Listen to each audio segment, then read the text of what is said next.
Chapter 1. The War Within. Every day, before the sun even rises, you are already in battle.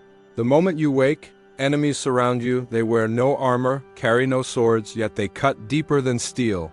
Doubt whispers first, then comes distraction. Fear joins them, quietly stealing your energy. You grab your phone, scroll, compare, consume, and without realizing it, you've already lost the first duel of the day. The world moves quickly, but your spirit feels heavy, as if something unseen is holding you back. You say you want mastery, but you live in fragments, half focused, half present, half alive. You tell yourself you are tired, but the truth is you are undisciplined. You are not tired from effort. You are exhausted from avoidance. The truth is this: most people never lose to others. They lose to their own hesitation, their own inconsistency, their own comfort. Life is a war, and the battlefield is the mind. The strong are not those who have more talent or luck, they are those who have strategy. Centuries ago, Miyamoto Musashi, the undefeated swordsman, understood this truth better than anyone. He realized that the same principles that win battles also win in life. These principles are not about violence, but clarity, presence, and the courage to act without fear. The man who masters these laws can face any challenge: war, work, love, or loneliness, and remain unshaken. If you look at your life right now, you may see chaos, unfinished goals, distractions pulling at your attention, emotions you can't control. But what if I told you that the chaos can be conquered? That there are 10 ancient principles so powerful that, if lived, they can turn confusion into direction, fear into discipline, weakness into strength? These are not motivational slogans. They are the timeless code of the warrior who mastered every duel, and more importantly, mastered himself. Chapter 2. The Invitation. If you've ever felt lost, if you've ever asked yourself why you work so hard but move nowhere, this video is for you. The truth is simple: you don't need more tools, you need more mastery. Musashi's teachings are not distant philosophy. They are blueprints for clarity, power, and peace of mind. So before you go further, take a breath, let the noise of your day fall away. I invite you to stay until the end. This is not a video to entertain you. It is a lesson to awaken you. If you listen carefully, if you apply what you hear, you will feel the change, not in weeks, but in days. You will begin to notice your mind sharpen, your actions align, your life steady itself around purpose. Subscribe if you wish to walk this path with us. This channel is a dojo for the modern warrior, a place where we train not the sword, but the spirit. If you stay, you are not joining an audience. You are entering training. The lessons of Musashi will test you. They will confront your weakness, but they will also set you free. So remain with me until the end, because what you're about to hear can genuinely reshape your entire approach to every challenge you face. Chapter 3. The Wandering Swordsman. In the late autumn of his life, Musashi walked alone through the misty mountains of Japan. His hair had turned silver, his robe plain, his steps deliberate. Though he had won more than 60 duels and defeated every opponent who had ever stood before him, he carried no pride, only silence. The villagers who saw him whispered that he had retired from combat to seek something greater than victory. They were right. Musashi had realized that true mastery was not found in killing others, but in conquering the illusions within. One evening, as he rested beside a river, a young soldier approached. The boy's name was Rin, and he had traveled for weeks to find the legendary master. He knelt before him, bowing deeply. "Master Musashi," he said, "teach me how to win. I want to dominate every duel, every challenge. I want to become unstoppable." Musashi looked at the boy for a long moment. His gaze was sharp yet calm, like a blade that had no need to prove its edge. "You wish to dominate," he said softly, "but you do not yet understand what you wish to dominate." Rin blinked, unsure how to answer. Musashi continued, "There is no victory in defeating others if you are still a slave to yourself. You want to win, but your mind is divided. You cannot strike cleanly if your thoughts are tangled. You cannot move freely if your spirit is bound by pride. Before you learn to defeat others, you must learn to master your own chaos." The young man lowered his head. "Then teach me how." Musashi nodded. "Very well. But know this: the lessons I will give you are not for the impatient. I will not show you sword tricks or secret stances. What I will give you are principles, 10 laws of battle and life. If you live them, you will not only win duels, you will dominate every challenge your mind can conceive. If you neglect them, you will lose before you even draw your sword. Chapter 4. The proud soldier, at first, Rin believed himself ready. He had trained for years in the art of the sword, memorizing forms and techniques from countless teachers. He moved quickly, spoke confidently, and believed that victory was only a matter of force, but Musashi saw through him instantly. He saw the restlessness in his eyes, the small twitch of his fingers whenever he felt uncertain. He saw pride, the kind that burns bright before it collapses. For days, Musashi made him perform simple tasks. Carry water from the river, chop wood, sit in silence for an hour. Rin obeyed, but inside he fumed. He thought it was a waste of time. Every day he wanted to ask, "When will we begin the real training?" But fear of disrespect kept him silent. Finally, one morning, as he watched Musashi carve wood with serene focus, he couldn't hold his frustration any longer. "Master," he said, "why are you wasting my time? I came here to learn the way of combat, not to do chores." Musashi stopped carving, lifted his eyes and said, "You think combat begins when the sword leaves its sheath. But the real battle begins when your mind resists what is difficult. You carry the same anger in training that you will carry in a fight, and that is why you will lose." Rin clenched his fists, his pride boiling. "Then prove it," he said. "Show me I am wrong." Musashi stood, setting down the carving knife. "Very well," he said. "Attack me." Chapter 5. The First Defeat. Rin drew his sword in one motion, the blade gleaming with youthful confidence. He charged forward, shouting to gather strength. But before his foot even touched the ground for the strike, Musashi moved. It was not speed, it was precision. His movement was so small, so natural, that it seemed as if he had simply stepped through time. Rin's sword cut through empty air. Musashi's wooden stick tapped his shoulder gently, and the boy froze. The duel was over before it began.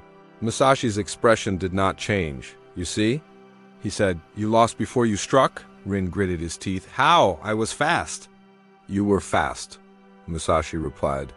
"But you were blind. You attacked without seeing. You moved without understanding.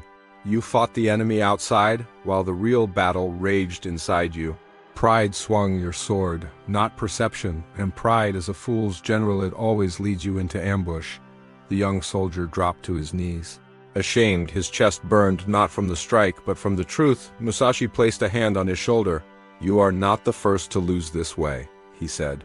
"Every man fights himself before he ever meets an opponent, but do not despair. Defeat is the doorway to clarity if you have the courage to step through it."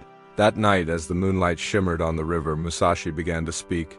"Tomorrow," he said, "we begin the real training. You will learn 10 principles. Each one is a weapon for the mind. Each one will make you stronger, calmer, and harder to break. But first, you must empty yourself of what you think you know." Rin nodded, still humbled, but now aware of something new, a quiet hunger not for power, but for understanding. And so began his true education under Musashi, not in the art of killing, but in the art of living. Chapter 6. The 10 Principles of Musashi. At dawn, mist drifted across the valley like the breath of sleeping mountains. Rin followed Musashi to a quiet clearing where dew sparkled on the blades of grass. The master stood motionless, the faint sound of birds echoing through the still air. Without looking at his student, he began to speak.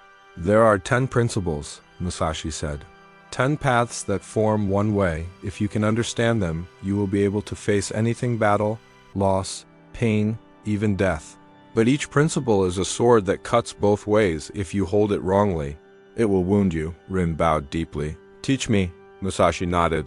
"Then listen with your whole being." 1. Clarity of mind. The first principle, Musashi began, is clarity of mind. The warrior sees what truly is, not what he wishes to see. You must strip away illusion until only truth remains.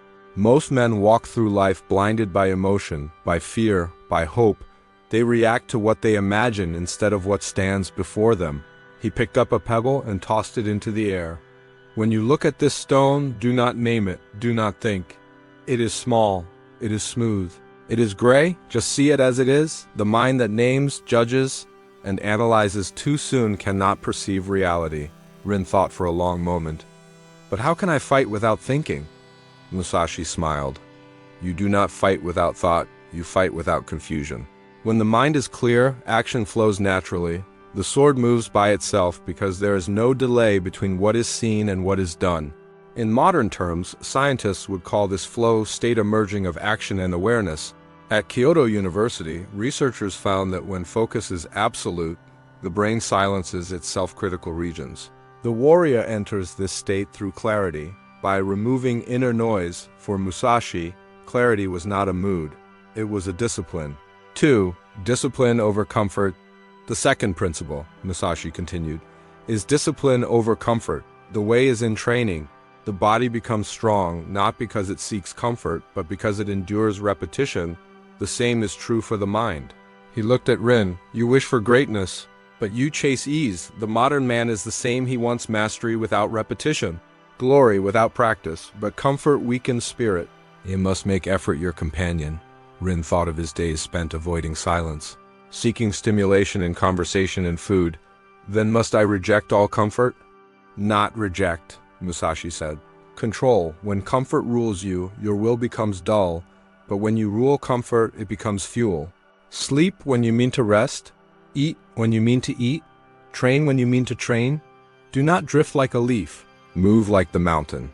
Psychologists today call this delayed gratification, the ability to sacrifice momentary pleasure for long-term gain. A Stanford researcher once proved that those who could wait for reward succeeded far beyond those who could not. Musashi lived this truth centuries before science proved it. 3. Detachment from outcome. Musashi drew 2 lines in the sand. The third principle is detachment from outcome. You must act with full commitment, yet be free from obsession with results. Rin frowned. If I stop caring about victory, won't I lose motivation? Musashi shook his head. The one who fears loss has already lost. Attachment creates hesitation, and hesitation kills precision. You must give everything and expect nothing. That is the paradox of mastery. He turned toward the forest. When I walk, I do not walk to arrive. I walk to walk. When I strike, I do not strike to win. I strike to be true. Detachment is not apathy, is freedom in modern life. This means working for excellence, not applause. When you detach from outcomes, you find energy in the process itself. Neuroscientists have shown that dopamine, the brain's reward chemical, is released not at success, but in pursuit of meaningful challenge. Musashi's detachment was not spiritual escape, it was neurological wisdom. 4. Balance of stillness and motion. The fourth principle, Musashi said, is balance of stillness and motion. Action without stillness is chaos. Stillness without action is death. He walked to the edge of the river. The current rushed fiercely around stones that stood unmoving. The river flows, he said, but it flows around stillness. A warrior must know when to move and when to wait. The wise man does not chase every opportunity, nor does he remain frozen in endless preparation. He moves only when the movement is essential. Rin watched the water swirl, realizing that his life had been nothing but motion training. Competing, seeking recognition, he had mistaken busyness for progress. In all things, Musashi said, do nothing that is of no use. Every wasted motion steals energy from your purpose. Today, productivity experts echo the same truth. That focus is not about doing more, but doing less with clarity. Musashi's stillness was not passivity, it was selective precision. 5. Understanding timing. Musashi picked up a branch and began drawing circles in the dirt. The fifth principle, he said, is understanding timing. Even perfect technique fails if delivered at the wrong moment. He faced Rin. Patience is the invisible sword. When you rush, you fight time itself, and time always wins. They sparred lightly. Each time Rin attacked, Musashi would not move until the exact instant before contact, then deflect effortlessly. See, he said, your motion is faster, but my timing is true. Rhythm is stronger than speed. Timing applies far beyond combat in life. Success often depends not on doing things faster, but at the right moment. A researcher at MIT found that expert performers anticipate their environment, they don't react. They align. Musashi had mastered this centuries ago. When the world breathes in, he said, you must breathe out. 6. Adaptability. The sixth principle was adaptability. One afternoon, a storm rolled over the mountains. Lightning split the sky, rain poured violently, and trees bent low under the wind. When it ended, Musashi and Rin walked among the damage. You see? Musashi said, The trees that stood rigid have broken, the bamboo bends and survives. That is adaptability, he continued. You must not cling to one method, one belief, one plan. When the situation changes, change with it. Rigidity is death. Rin remembered all the times he had refused to change course. Believing persistence alone meant strength. But isn't it weak to change direction? Musashi shook his head. The weak change because they fear. The strong change because they understand. Adaptability is not surrender, it is mastery of form. Modern psychology calls this cognitive flexibility, the ability to adjust thinking and behavior under pressure. Studies at Harvard show that adaptable individuals perform better in uncertainty. Musashi's warriors were fluid, shifting as easily as wind through reeds. To win, he said, become the storm, not the tree. 7. Control of emotion. When night fell, Musashi lit a small fire. The 7th principle, he said, is control of emotion. You must not let your spirit be ruled by the body. He leaned forward, eyes reflecting flame. In battle, anger blinds. Fear paralyzes. Joy distracts. You must feel emotion but remain unmoved by it, Rin asked. Then should I become cold without feeling? Musashi shook his head. No, feel deeply, but do not let feeling steer you. The master's calm is not emptiness, it is depth without disturbance. The pond reflects the moon because it does not ripple. This control is vital today as well. A neuroscientist at Stanford found that emotional regulation, the ability to observe feeling without reaction, activates higher brain functions. You think clearly, decide wisely, and recover faster. Musashi's calm was not denial, it was command. When chaos rises, he said, remain as still as stone within. 8. Mastery through simplicity. The 8th principle, Musashi said, is mastery through simplicity. The novice believes complexity is power. The master knows simplicity is control. He handed Rin 2 swords, one ornate and one plain. Which will win? He asked. Rin chose the ornate blade. Musashi smiled, took the simple one, and in a single motion struck the other from his hand. The weapon means nothing. The man means everything. He continued, do not collect unnecessary tools or ideas. A mind cluttered with techniques cannot respond freely. Simplicity is precision. In modern times, this means focusing on fundamentals, one craft. One goal, one habit at a time. Multitasking scatters strength. Do not chase 1,000 victories, Musashi said. Perfect one cut. 9. Calmness in death and life. The 9th principle was whispered softly. Calmness in death and life, the ultimate aim of the warrior is peace. Rin looked puzzled. Peace? But you are the greatest fighter in Japan. Musashi nodded. Because I learned that to fear death is to fear life. When you accept death fully, every moment becomes alive. You stop clinging, and you start living with intensity. He looked into the distance. I have seen men die screaming for another chance to live. I have also seen men die smiling because they had already conquered fear. When you stop running from endings, you begin to move freely through beginnings. Today, psychologists call this radical acceptance, a state where resistance dissolves and clarity emerges. When you stop fearing loss, you act with courage. Musashi lived each moment as if already dead, and that made him invincible. 10. Continuous growth, the 10th and final principle, Musashi said, is continuous growth. The path has no end. Today's understanding is not enough for tomorrow. He stood, looking up at the stars. Each day you must polish the mind like a blade. Complacency is rust. The moment you think you have arrived, you begin to decay. Rin bowed deeply. Then even you, master, are still learning? Musashi smiled. Especially me. The master who stops learning becomes his own student again. There is no destination, only refinement. Modern neuroscience agrees. Growth literally rewires the brain. Every challenge creates new neural connections. Musashi's humility was biological truth. The warrior who keeps learning never ages in spirit. Rin absorbed every word. His eyes, once full of pride, now carried calm resolve. He understood at last that domination did not mean crushing others, but conquering weakness within. Musashi looked at him and said quietly, now you know the 10 principles. But knowing is not mastery. Tomorrow you must live them. Chapter 7. The Inner Victory. The next morning, the valley was silent except for the sound of wind through the pines. Rin rose before dawn, the weight of the 10 principles resting in his mind like 10 stones in still water. He practiced not with the sword, but with awareness. Each motion was deliberate, each breath was measured. When he drank, he tasted the water fully. When he walked, he felt every step, the noise in his mind. Once loud and restless, began to dissolve, days turned into weeks. He stopped asking questions. His body grew lean and efficient, but more importantly, his spirit grew light when Musashi spoke. He listened not only with his ears, but with his silence. He no longer rushed to prove himself. He trained as if eternity stretched before him, and one day, as he practiced alone by the river, Musashi appeared behind him and said, "Now you are ready to test yourself not against me, but against yourself." Rin nodded, understanding. He closed his eyes and drew his wooden sword. He struck once, cleanly, powerfully. The air seemed to split. Musashi smiled. "You have learned the greatest secret of all," he said. "You do not dominate the world by force. You dominate yourself by understanding. The man who conquers his inner chaos will never again be defeated." That evening, as the sun set behind the mountains, Musashi told him, "You are no longer a student of battle. You are a student of life. These 10 principles will not end here. You must carry them into every breath, every action, every word." Chapter 8. The Modern Battlefield.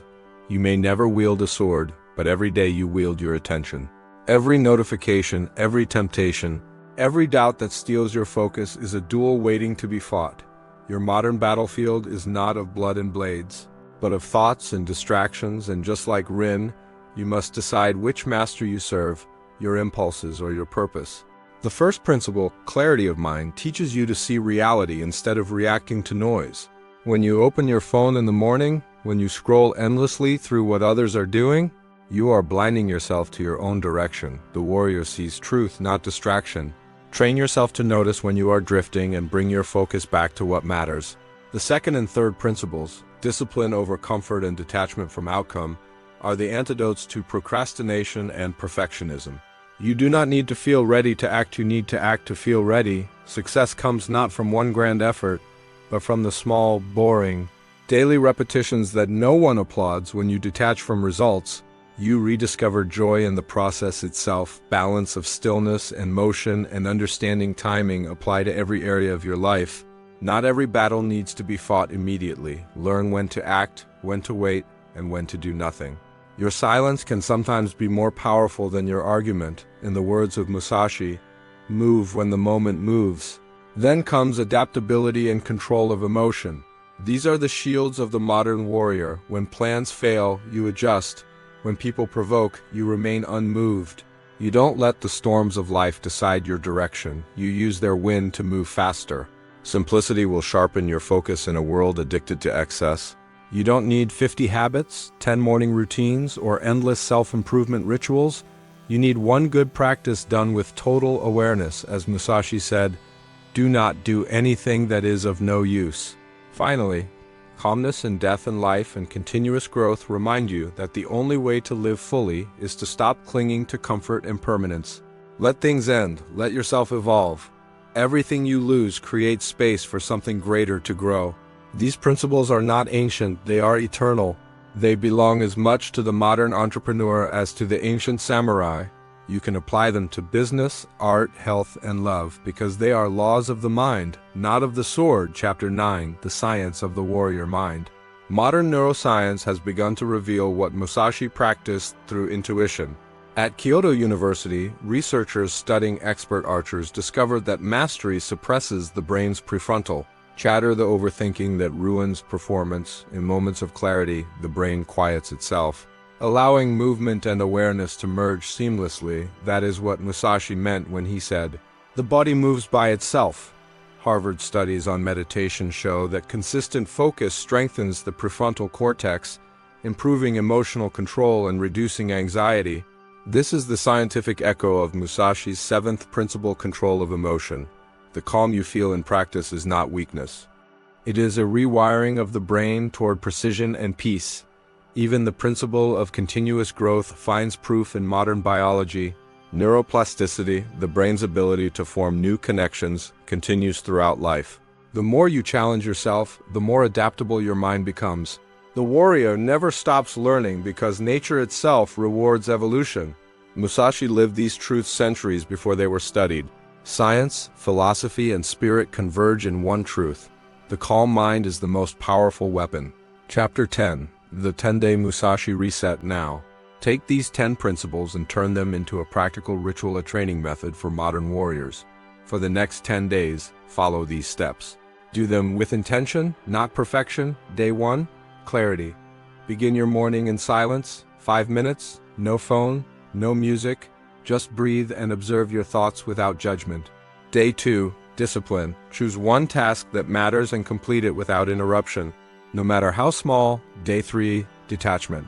Work for effort, not approval. Post nothing online about your progress. Let your satisfaction come from the act itself. Day 4, stillness and motion. Identify one habit or commitment that drains your time without value. Remove it completely. Day 5, timing. Delay one impulse today, whether it's replying in anger or reaching for distraction. Count to 10, then act. Day 6, adaptability. When your day breaks plan, don't resist it, flow. Adjust your attitude instantly instead of complaining. Day 7, control of emotion. When you feel frustrated, smile slightly and breathe deeper. This small gesture reclaims your power. Day 8, simplicity. Clean one area of your environment, a desk, a folder, a phone screen. Clear space is clear mind. Day 9, calmness. Spend 5 minutes contemplating something that scares you. Accept it fully. When you stop running from it, fear loses its form. Day 10, growth. Learn one new skill or idea. Reflect on it at night. Growth is not knowledge, it's practice transformed into insight.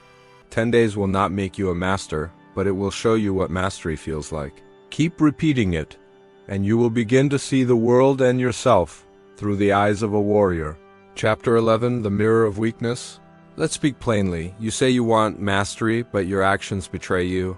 You change goals every month. You seek motivation instead of discipline. You chase what feels new because repetition feels dull. You tell yourself you are waiting for the right moment, but what you really wait for is comfort. Musashi once said, "You must understand that there is more than one path to the top of the mountain." Yet most never take a single step because they fear the climb. You want strength, but you avoid struggle. You want peace, but you resist silence. You want clarity, but you drown yourself in noise. Stop lying to yourself. There is no secret shortcut. No hack, no formula. The only path is effort. The only method is consistency. Every day you fail to act is another day your potential dies quietly. But the moment you truly decide to walk the path, the fog lifts. If you feel resistance as you hear this, good. That resistance is weakness leaving your spirit. The ego always fights against discipline, because it knows discipline will destroy it. Do not let the false self win. Chapter 12, the final lesson. When spring came, Musashi prepared to leave. Rin followed him to the edge of the mountain trail. The wind was cold, the sky clear. "Master," Rin said, "how will I know when I have truly mastered these principles?" Musashi looked into the horizon. When you no longer think of them, when your actions flow from stillness and your thoughts no longer seek reward, then even in defeat you will not be shaken. Then, even in death, you will not fear. He turned. Walking slowly into the mist, his voice carried back one final time. Remember, the path does not end when you understand, it ends when you stop practicing. Rin stood alone for a long time, the sound of the river below echoing in his mind. Then, with calm eyes and a steady heart, he bowed deeply. He no longer needed a master. The way of Musashi had become his own. Chapter 13, Walk the Path. Now it is your turn. You can live as you are, scattered and reactive, or you can begin training your mind like a warrior. The same path that made Musashi undefeatable still exists. It simply wears new clothes. The sword has become your focus. The battlefield has become your mind. If these teachings stirred something in you, it means the warrior within is still alive. Don't let it fade when this video ends. Subscribe, stay, and continue your training each week. Sharpen your awareness a little more. Learn to act without fear, to see without judgment, to live without hesitation. The world does not need more talkers, more dreamers, or more victims. It needs masters of clarity, men and women who move with calm conviction, who can face chaos without losing themselves. That can be you. The path is not easy, but it is real. It is hard, but it leads somewhere true. So take one step. Begin today, because every moment you hesitate, the weaker self wins. Walk the path. Dominate not others, but yourself. And when the storms rise, Remember Musashi's final truth: the way is in training,